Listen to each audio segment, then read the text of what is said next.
Hello, welcome to St Michael's Hill. As many of you know, I do have quite a few older Hornby and Lima locos that I've basically had for years, and when I was getting back into the hobby it seemed stupid to get rid of them. And I wanted to kind of run them with some of the more recent toolings of locos that you see here. However, I found that many of them just weren't really up to it, so I started to actually get rid of a lot of my Lima stock. There will be a few exceptions that will be staying.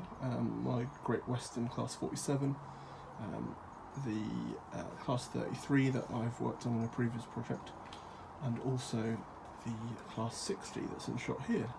Yes, that's right, this isn't the Hornby tooling as you may have seen or may have thought from afar, but no, it's the Lima version, and I've been basically doing upgrades. So you might be able to see in there, there's a driver. I've been adding lighting that's directional, and a bit of weathering, and it's made all the difference.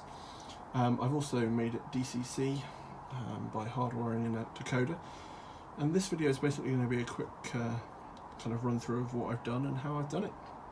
So I'm going to pass back to me in the near past, and I'll talk you through it all.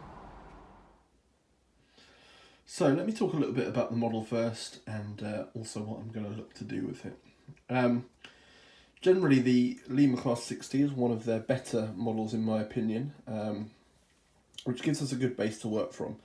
I'm not looking to spend a lot of money from this, but I do want to kind of bring it up in standards slightly. So for me, the areas that let this model down somewhat are the big coupler, obviously. There's no working lights. It's a DC model, so it's not DCC ready or fitted in any way, so that needs to be looked at. And then the grills, in my opinion, don't look the best. So they're the main kind of issues with the loco or the model. I'm not going to address all of them, to be honest. One thing, or I certainly will do the DCC fitting, so I'll be hardwiring a lens 8-pin decoder into the loco. I will be looking at the couplings, seeing what I can do on that front, see how easy it will be to put something else in, either a small tension lock coupling or a KD, but basically I'll be using an NEM pocket to add a choice of coupling really. The light situation I will be looking at, so putting in DCC lighting. The one area I won't get involved in at this stage is the grills. There are lots of parts from people like Shoreplan that would allow me to kind of cut out the body grills and replace them and repaint them and all that sort of stuff. At this stage, it's not something that I'm going to do, just for cost reasons basically. I will potentially weather up the model once it's finished, and that might go some way to kind of disguising what looks a little, to be honest, a bit toy-like to me. The grills I'm not a fan of. So that's what I'll be doing. The other thing I probably will look to do is add a driver into the to the loco as well. So the first thing that I'm going to do before anything else is just to check that it runs properly on DC. DCC can improve the running of a loco, but if it's a dog to start with, it might not be worth doing. So I'm going to do that now. I have already removed the body shell. It is a real pain with these Class 60s. There is a little clip that goes up into the bottom of that glazing. See the front of it there. It is an absolute nightmare to get off. So yeah. Once I've taken it off, getting it back on is not a priority until it's sorted. Some people have actually filed that clip down completely and then just used the side clips. So there's two, I think, no, three clips are here, further on, which probably will hold the body in place perfectly and allow for quick and easy body removal, which is something that I'm probably going to do. So first of all, let me just check that she runs well on DC, and we'll go from there. So to check that she runs, I'm actually just going to use a rolling road hooked up to an old DC controller.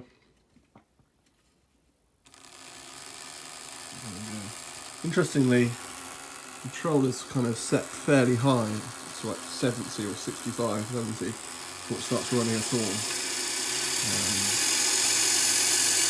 But the speed, if you get up there, so yeah, it seems to be running fairly well. It's got that kind of typical Lima ring-filled motor smell, which is always, don't know if it's pleasant or not, but yeah, we've got a bit of that going on. But generally happy with how it's running. The seems that the pickups are on both ends, or both, yeah, the pickups are on both ends, so which is good. A lot of these models only pick up from one side of one bogie, so it looks like this Lima picks up, which is good for DCC. Generally, you want to be getting pickup from as many places as possible. Incidentally, if you're going to be doing something similar and the motor doesn't run well, then there is various options you can do to improve it. So you can service the motor, which is a fairly easy job actually on these ring fill types. They fully come apart, and you can kind of give them a really good service. The other option is to go for a CD drive motor, and David at Strathpepper Junction has basically made a kit to make this possible. I actually used one of these in another video, which I'll link to above, with the Lima Class 47, and yeah, it changed the way it ran, so it's always an option, but this one seems to be running fairly well, so I'm fairly happy to add the decoder straight in, to be honest. It's a fairly simple job to kind of do this. Effectively, where the wires kind of go into the motor, we just need to disconnect everything and basically fix the decoder into the circuit. So it's a fairly simple job. Where we've got pickups at both ends, it makes things slightly more complicated in that we need to link the wires together first to a single point to go onto the decoder, and then comes out from there. The other thing I will be doing is adding some lighting. So I picked up this little kit off of eBay, which has basically got all the light parts ready to go, and so I'm going to be adding these to the kit as well, which is just going to add a little bit more detail, and hopefully will make the model look far more realistic. So fingers crossed it's easy to do. The end of the Lima model actually looks like it's already got like lenses in, so hopefully it's going to be a fairly easy job to add a lighting kit and have a good result. So here's the decoder I'm using. It's a simple 8-pin lens decoder. I'm not going to go through the whole process of hardwiring it because I've already covered that in my Class 33 video, but effectively you just connect the red wire to the track, or the wheels that hit the track. Same with the red, the black wire I believe, and then the orange and grey wires connect to the motor. So I think that's it's fairly simple to do. What I will do is come back to you when it comes to installing lights, as it's not something I've covered before on any videos, so I'll get that hard coded in and then get back to you. So I've now hardwired the chip in. It's fairly easy. The only wire I needed to extend was this front one, but other than that it was a case of just soldering wires together. Where I've joined wires, I've just used some heat shrink just to keep things kind of a bit safe and also keep them insulated. I'm just going to test it before I use the little bit of sticky back plastic or sticky back double-sided tape or whatever it is to stick it down here. I'll probably get it in this sort of area. It leaves everything free enough to move around. Obviously, because we're now DCC, I've had to switch out the controller for an old Bachmann one, which I tend to test DCC stuff on. So let's give it a go.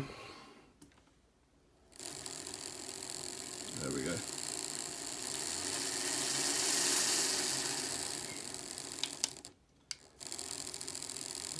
So it works in both directions. I'm not going to mess around with any CVs or the address or anything at the moment. I will at some point change those up, but right now I'm just looking for operational use, and seems to be fine. So the next thing I'm going to look to do is add the the lights to the system. There is a front one and a rear one, obviously, and some wiring to go with it. I'm going to be using the wires, probably just the blue, yellow and white by the looks of things. I think the green one will be left over, but we will see. Kit came off eBay. I'll leave a little link to the where it came from, and yeah, at this stage I've not used it, so I don't know if it's worth clicking on yet, but hopefully by the end of this video I'll find out. When it comes to instructions, this is literally all you get in the kit. However, the seller on eBay does follow up the sale with an email that basically runs through everything inside of the kit and how to install it. So as you'll see, there's two light modules. Looks like there's a piece of fibre optic cable and a load of wires, and I believe these have already got resistors in them, but I will double check that and let you know. And there's a bit of heat shrink tubing to again keep everything insulated and safe to work with. So I'm going to run through that now. So I've quickly just done a quick wire up. This won't be these won't be staying in very, very messy joins, but effectively I've just matched the colour of the wire from the light unit that I've quickly blue tacked into place with that of the chip. I just want to make sure it works and that the general kind of positioning of the lights is good. So I'll give this a quick test now, and then excellent. So there's the reverse lights, and there is the running lights. So we've got kind of the bright white and then a slightly duller white or duller yellow on the right hand side, and then obviously when it's in reverse we have two red lights. So very, very happy with that. The wiring is going to be fairly simple. It's just a case of the blue wires from both ends kind of match up. Same with the yellow and the white, and then they kind of junction into the chip wires. So it's a fairly easy kind of circuit to make. And in terms of the routing the wire is going to take, it's going to go under the cab. So basically where we've been taking out the material, it goes under there. I'll probably put it up into the ceiling, and then when it goes on, it goes on. The only thing about this is obviously it's going to make it slightly more difficult in the future to kind of take the body off and do all that. So there are kind of ways around that. You can get small little connectors to do that, but frankly I kind of don't see it as too much of a problem. It's not something I'm likely to do too much. And if I really do need to do it, this obviously gives you a fair amount of slack anyway, but if I need to resolder a joint, it's not a massive problem if I need to do anything big. But yeah, so far so good. So I'm now downstairs on the workbench.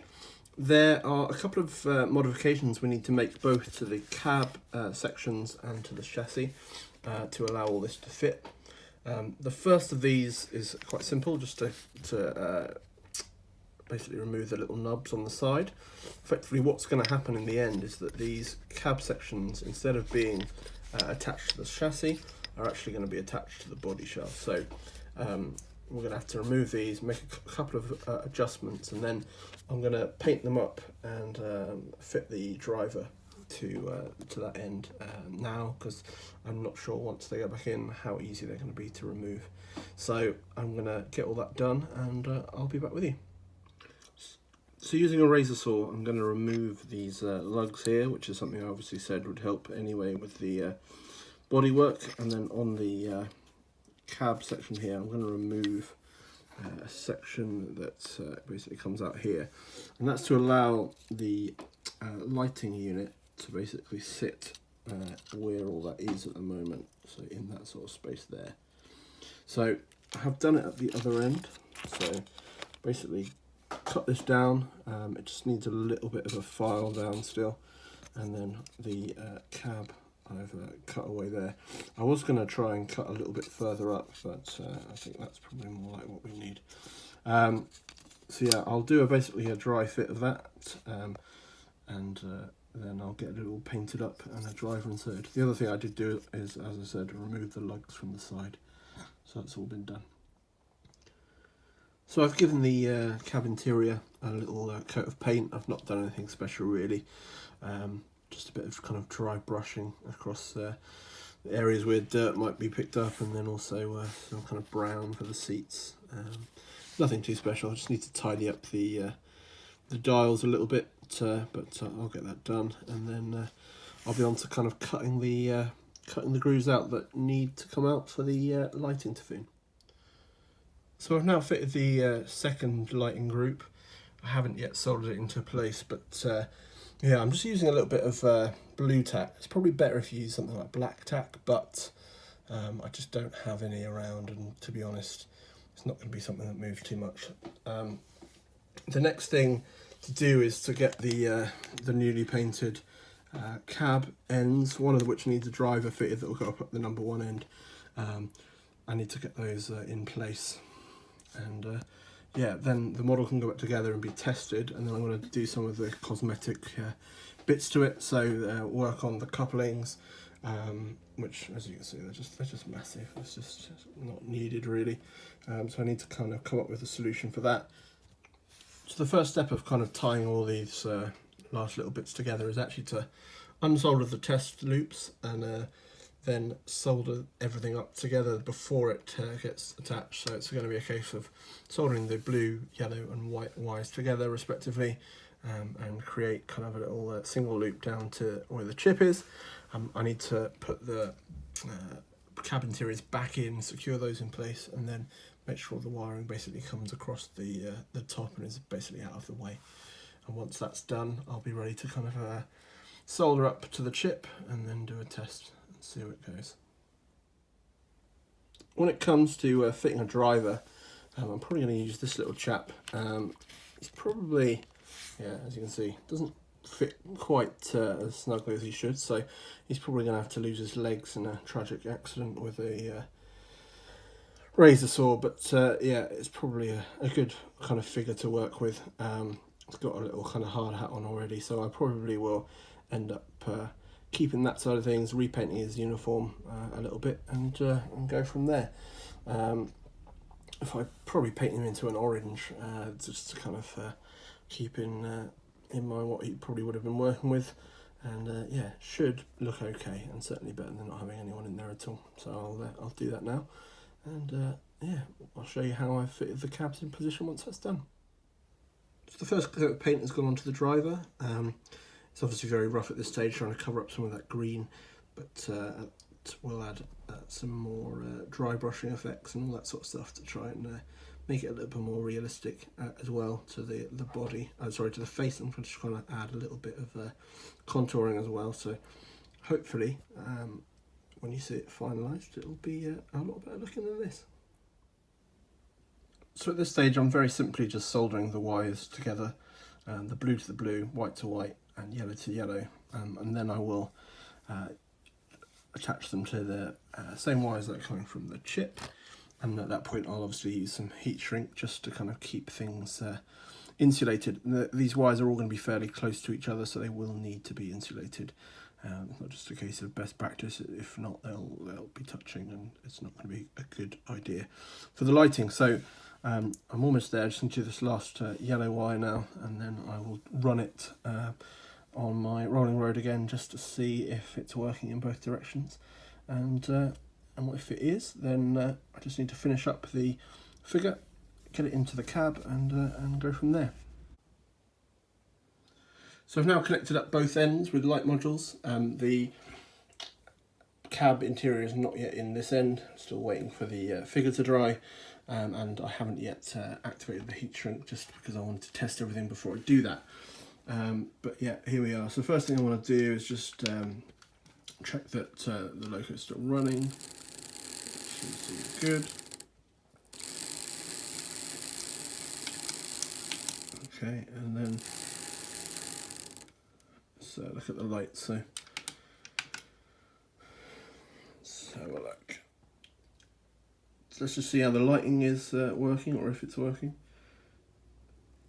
Let's go. There we go. So that's one direction. It's working quite nicely. At the other end,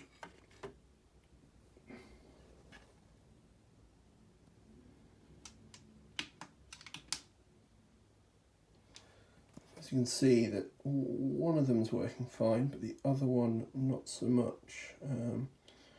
Just going to have to look into whether that's an issue with the lighting rig itself or just the placement. So I'm just going to test that and I'll come back to you.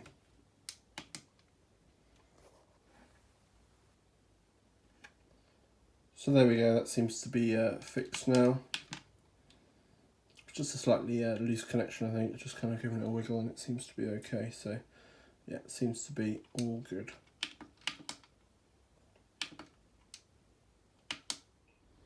So here we go, the figure's now been kind of completed a bit more. I'm a bit more happy with how it looks. Basically I've just kind of added some of the orange and then applied a little bit of dry brushing and a little bit of a light dark wash over the top, just using acrylics and a bit of water. Once this dries, I think it's going to look it's good. It looks like a guy who's obviously been working hard, getting a bit messy, and hopefully some of the darker areas are going to lighten off when it dries to be quite a subtle effect. So I'm quite happy with that. It's going to look the part inside of a loco for sure. So I'm going to get that fitted once it's dry, and then the loco's ready to go back together. One thing we need to do before we fit the cab back in is just remove some of the chassis just down to here, which should allow the new chunkier innards to go on. I need to do that down this end, so again, just use a razor saw to go down to these notches and just straight across. Should be fairly easy to do.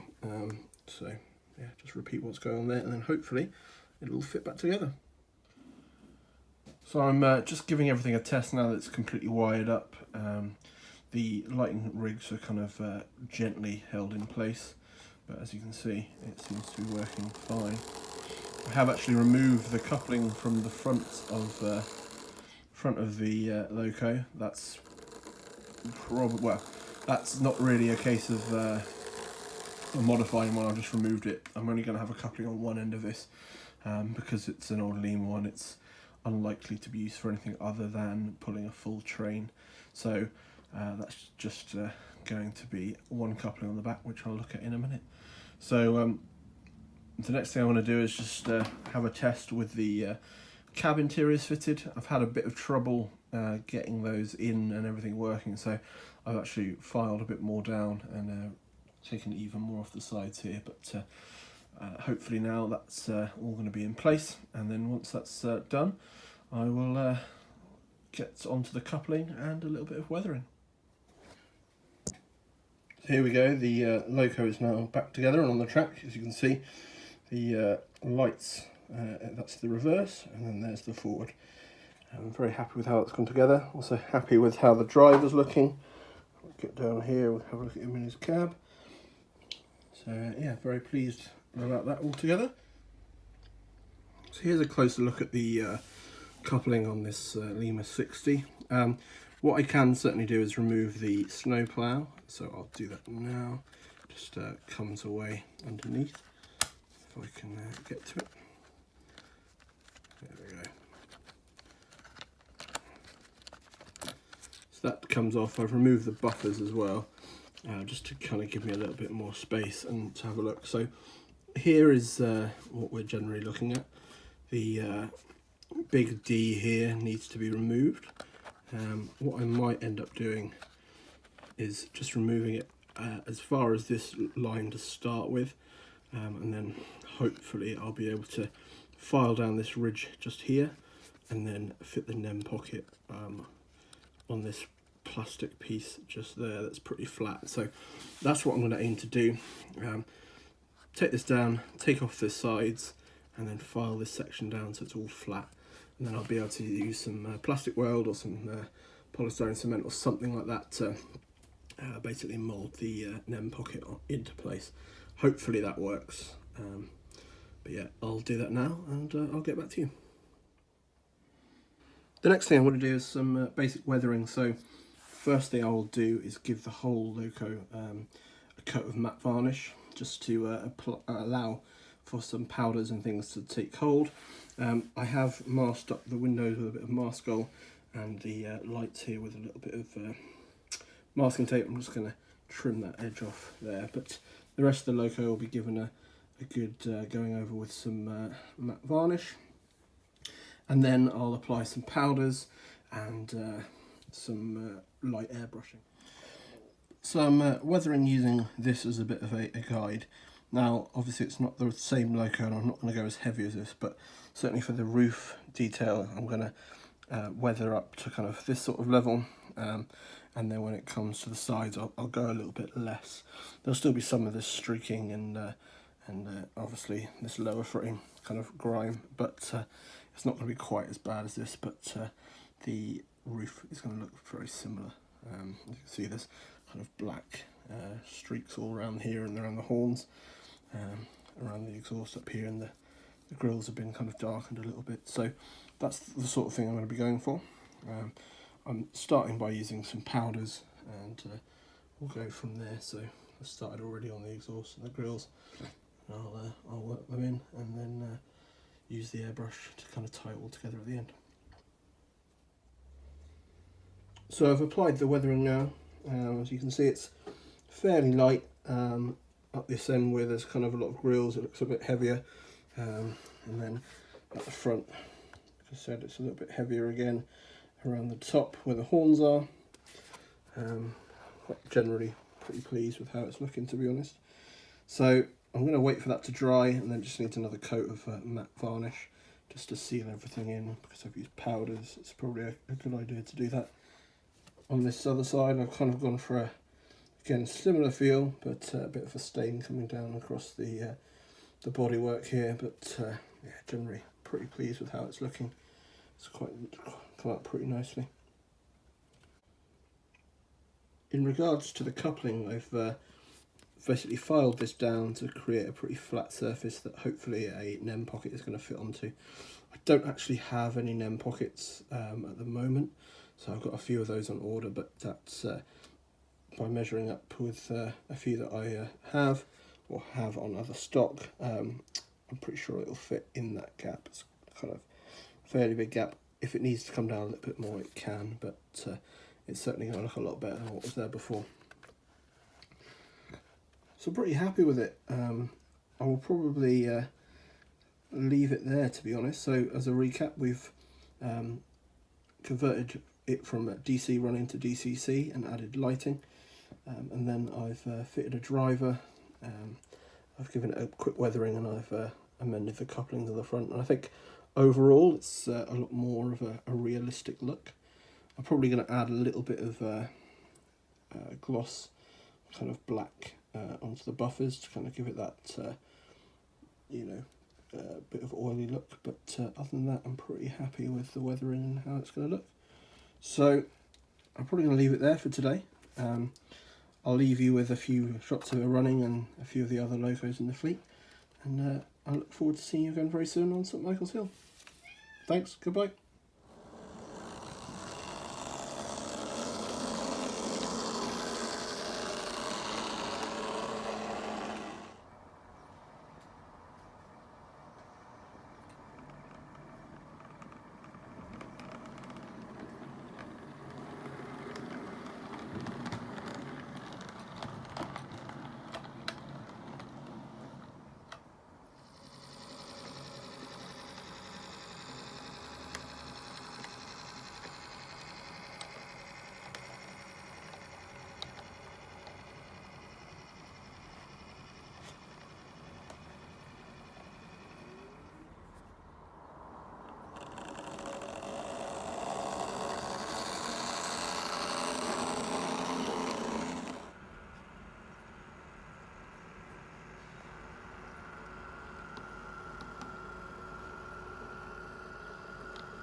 Thanks very much for watching. If you enjoyed this, you're likely to enjoy my Class 33 Lima improvement videos. There's a link in the top left-hand corner of this screen. Thanks very much, and I'll see you again soon on St Michael's Hill. Bye-bye.